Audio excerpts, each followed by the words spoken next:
పరమశివుడికి 8 నామాలతో పూజ చేస్తే చాలు, సంపూర్ణమైనటువంటి పూజ పూర్తి చేసినట్టే.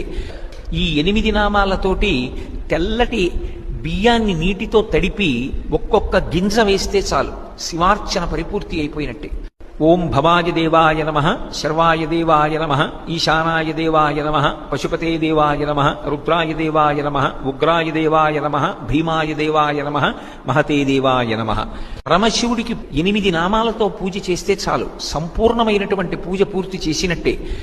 ఈ 8 నామాలతోటి తెల్లటి బియ్యాన్ని నీటితో తడిపి ఒక్కొక్క గింజ వేస్తే చాలు, శివార్చన పరిపూర్తి అయిపోయినట్టే.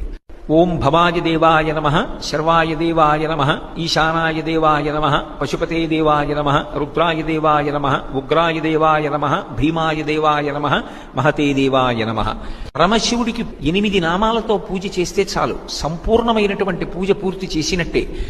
ఈ 8 నామాలతోటి తెల్లటి బియ్యాన్ని నీటితో తడిపి ఒక్కొక్క గింజ వేస్తే చాలు, శివార్చన పరిపూర్తి అయిపోయినట్టే. ఓం భవాయ దేవాయ నమః, శర్వాయ దేవాయ నమః, ఈశానాయ దేవాయ నమః, పశుపతే దేవాయ నమః, రుద్రాయ దేవాయ నమః, ఉగ్రాయ దేవాయ నమః, భీమాయ దేవాయ నమః, మహతే దేవాయ నమః. పరమశివుడికి 8 నామాలతో పూజ చేస్తే చాలు, సంపూర్ణమైనటువంటి పూజ పూర్తి చేసినట్టే.